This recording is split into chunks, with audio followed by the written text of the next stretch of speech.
देश में कब तक अमीर लोगों को हम इस देश का नेता चुनते रहेंगे। प्रधानमंत्री जी ने तो 35 साल भीख भी मांगी थी, उन्होंने चाय भी बेची थी, फिर भी वो 2 बार विधायक, 2 बार सांसद, 2 बार मुख्यमंत्री और 2 बार प्रधानमंत्री रहे। कब उन्होंने भीख मांगी और कब चाय बनाई? ना उनके साथ आज तक उनके साथ का कोई चाय पीने वाला मिला, ना उनके साथ कोई आज तक पढ़ने वाला मिला है। अब बताओ, चंद्रशेखर आजाद पर इस देश का बहुजन समाज विश्वास करता है। आज अगर समाज के साथ अन्याय होता है तो 100 नंबर से पहले भीम आर्मी आजाद समाज पार्टी के कार्यकर्ता पहुंचने का काम करते हैं। ये भाई खड़े हैं बगल में, जो कानपुर के मंडल अध्यक्ष औरैया से अभी 2.5 महीने जेल काट कर आए हैं। भाई ने जाकर वहां पर आवाज उठाई। अभी 3-4 कार्यकर्ता हमारे बंद हैं, उसमें 10-15 लोग हमारे जेल गए और बड़े भाई 3 महीने जेल काट कर आए। समाज के लिए गई, अपने माँ और बाप, अपने भाई बहन के लिए नहीं गए थे। ये कहीं ना कहीं इस देश के बहुजन समाज के लिए गए और इस देश का बहुजन समाज अब चाहता है कि आने वाले समय में बड़े भाई एडवोकेट चंद्रशेखर आजाद इस देश के जब प्रधानमंत्री बनेंगे तभी इस देश में समाज का भला होगा। क्योंकि आज संविधान से छेड़छाड़ की जा रही है और इस देश में बाबा साहब अम्बेडकर की जब तक औलादे जिंदा हैं तब तक इस देश के संविधान से छेड़छाड़ नहीं होने देंगे। कहीं अगर संविधान खत्म होने से पहले कहीं अपने आप को गोली मार लेंगे, कहीं इनकी नस्लें मिटा देंगे संविधान खत्म करने वाले। सवाल पूछा था माननीय मेरे मंडल उपाध्यक्ष जी से कि एक शिक्षक को हटा दिया गया है। उन्होंने इस पर एक सवाल खड़ा किया था कि पढ़े लिखे नेता को वोट देना चाहिए।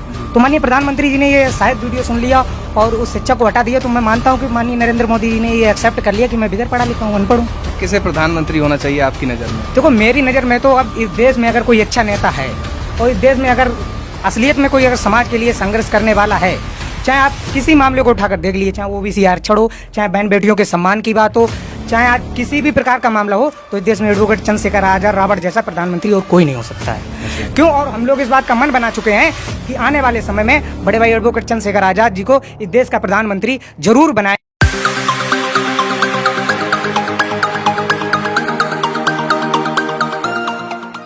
भैया नाम बताइए अपना। मेरा नाम अतुल कटेरिया, मैं आजाद समाज पार्टी से जिला सचिव हूँ फर्रुखाबाद से। अच्छा, तो अभी आप इस टाइम क्या कर रहे हो? किस तरह, मतलब कोई नौकरी कर रहे हो या आपके किस तरह से, क्या आपका स्टेटस है? एजुकेशन कर रहे हैं और बाकी समय क्यों अब समाज के लिए जागरूक करने की बाबा साहब अम्बेडकर का इस देश में संविधान है और जो आज मनवादी सरकार इस देश के संविधान से छेड़छाड़ कर रही है, तो हम लोग अंतिम सांस तक इस भारतीय संविधान को बचाने के लिए लड़ेंगे। और जो कुछ आगे की रणनीति होगी, हमारे उच्च लेवल के लोग निर्देश देखते हैं, हम उन पर खड़े उतरते हैं और बूथ और सेक्टर पर हम लोग बड़ा मजबूती के साथ कार्य कर रहे हैं। तो आप लगे हुए हैं पूरी तरह से? पूरी तरीके से लगे हुए हैं। अभी आपने एक भैया से सवाल पूछा था माननीय मेरे मंडल उपाध्यक्ष जी से कि एक शिक्षक को हटा दिया गया है जी। उन्होंने इस पर एक सवाल खड़ा किया था कि पढ़े लिखे नेता को वोट देना चाहिए। तो माननीय प्रधानमंत्री जी ने ये शायद वीडियो सुन लिया और उस शिक्षक को हटा दिया। तो मैं मानता हूँ कि माननीय नरेंद्र मोदी जी ने ये एक्सेप्ट कर लिया कि मैं बगैर पढ़ा लिखा हूँ, अनपढ़ हूँ। अच्छा, तो आपका कहना ये है कि प्रधानमंत्री जी ने खुद यकीन कर लिया कि मैं पढ़ा लिखा हूँ? आप बताओ, सीधी सी बात है। उन्होंने अगर उस शिक्षक को हटाया, उसने कहा पढ़े लिखे को वोट देना चाहिए, तो उन्होंने ये एक्सेप्ट जो किया कि मैं बगैर पढ़ा लिखा हूँ, उन्होंने एक्सेप्ट कर लिया ये। तो मतलब अब किस तरह से, किसे प्रधानमंत्री होना चाहिए आपकी नज़र में? देखो, मेरी नज़र में तो अब इस देश में अगर कोई अच्छा नेता है और इस देश में अगर असलियत में कोई अगर समाज के लिए संघर्ष करने वाला है, चाहे आप किसी मामले को उठाकर देख लीजिए, चाहे ओबीसी आरक्षण हो, चाहे बहन बेटियों के सम्मान की बात हो, चाहे आज किसी भी प्रकार का मामला हो, तो इस देश में एडवोकेट चंद्रशेखर आजाद रावण जैसा प्रधानमंत्री और कोई नहीं हो सकता है। क्यों? और हम लोग इस बात का मन बना चुके हैं कि आने वाले समय में बड़े भाई एडवोकेट चंद्रशेखर आजाद जी को इस देश का प्रधानमंत्री जरूर बनाएंगे। इसलिए हम लोग दिन रात मेहनत कर रहे हैं भाई चंद्रशेखर आजाद जी को मजबूत करने के लिए। गाँव की ओर जा रहे हैं, सेक्टर और बूथों पर हम लोग काम कर रहे हैं और समाज को जागरूक करने का काम कर रहे हैं। क्यों? इस देश में पढ़े लिखे नेता की जरूरत है और पढ़े लिखे माननीय एडवोकेट चंद्रशेखर आजाद जी से पढ़ा लिखा अच्छा नेता कोई हमारे लोगों की नज़र में अभी नहीं है। तो ये बताइए, अभी इस टाइम पर जो चंद्रशेखर आजाद जी हैं, क्या उनकी इतनी पकड़ है कि वो आने वाले कुछ सालों में प्रधानमंत्री बन सकते हैं? क्यों नहीं, आप बताओ। पकड़ 3 साल हुए अभी मेरी आजाद समाज पार्टी को बने। आपने देखा है, कल मेरी जयपुर में सभा हुई थी परसों, 6 लाख से प्लस लोग गए हैं। प्रधानमंत्री जी की सभा में 10,000 लोग पहुंचते हैं। जब उनके पास बसें सब फ्री कर दी जाती, हम ना उनको खाना देते हैं ना उनको कोई साधन देते हैं, फिर हमारे 6.5 लाख लोग गए। अभी आपने भोपाल देखा था, कुछ समय में 12-13 लाख आदमी की भीड़ हुई है। हम उन्हें कुछ नहीं दे पाते हैं उन लोगों को। ये समाज का चंद्रशेखर आजाद के प्रति जो समाज के लोग सच्ची निष्ठा ईमानदारी रखते हैं, वो चंद्रशेखर आजाद के साथ खड़े हैं। इस देश में कब तक अमीर लोगों को हम इस देश का नेता चुनते रहेंगे। प्रधानमंत्री जी ने तो 35 साल भीख भी मांगी थी, उन्होंने चाय भी बेची थी, फिर भी वो 2 बार विधायक, 2 बार सांसद, 2 बार मुख्यमंत्री और 2 बार प्रधानमंत्री रहे। कब उन्होंने भीख मांगी और कब चाय बनाई? ना उनके साथ आज तक उनके साथ का कोई चाय पीने वाला मिला, ना उनके साथ कोई आज तक पढ़ने वाला मिला है। अब बताओ, चंद्रशेखर आजाद पर इस देश का बहुजन समाज विश्वास करता है।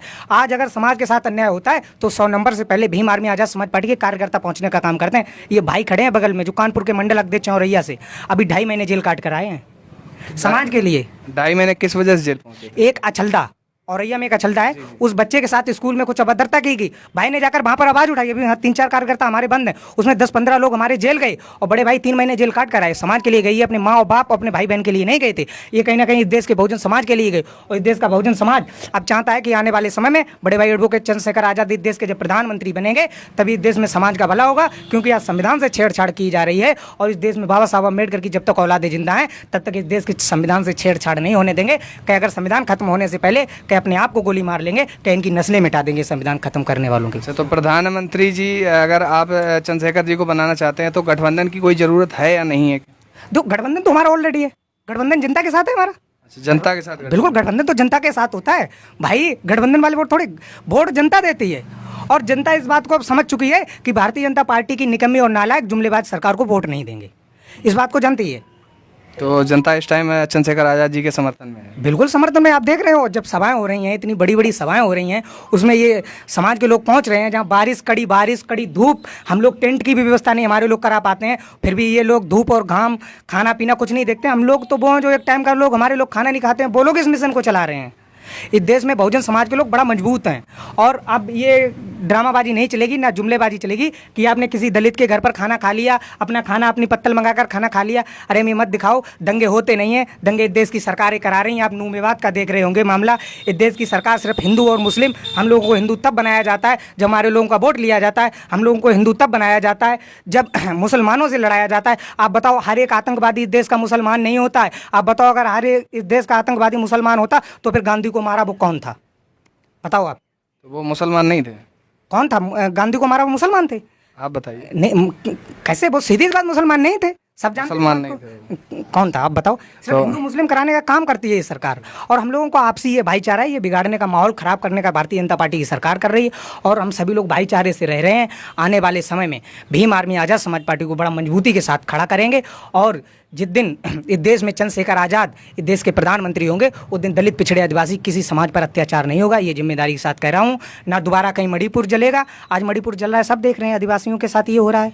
आप बताओ, अगर कोई विपक्ष का व्यक्ति बोल देता है उसकी संसद से सत्ता समाप्त कर दी जाती। आज इस देश की सरकार पहल वालों पर लाठियाँ चला रही है। जो इस देश का सबसे पहले गौरव बढ़ाई थी बहन विनेश फोगाट, उसके ऊपर आज लाठियाँ चलाएंगे। पर आज एक सांसद की सत्ता नहीं रद्द कर पाई भारतीय जनता पार्टी की सरकार, पर इस देश के पहलवानों पर लाठियाँ चलाना, इस देश के दलित, पिछड़े, आदिवासी समाज के लोगों पर लाठियां चढ़ाना। अभी आपने देखा, अभी अलीगंज में एक कल 3 बजे का मामला है, साक्य समाज की लड़की का बलात्कार कर दिया गया है।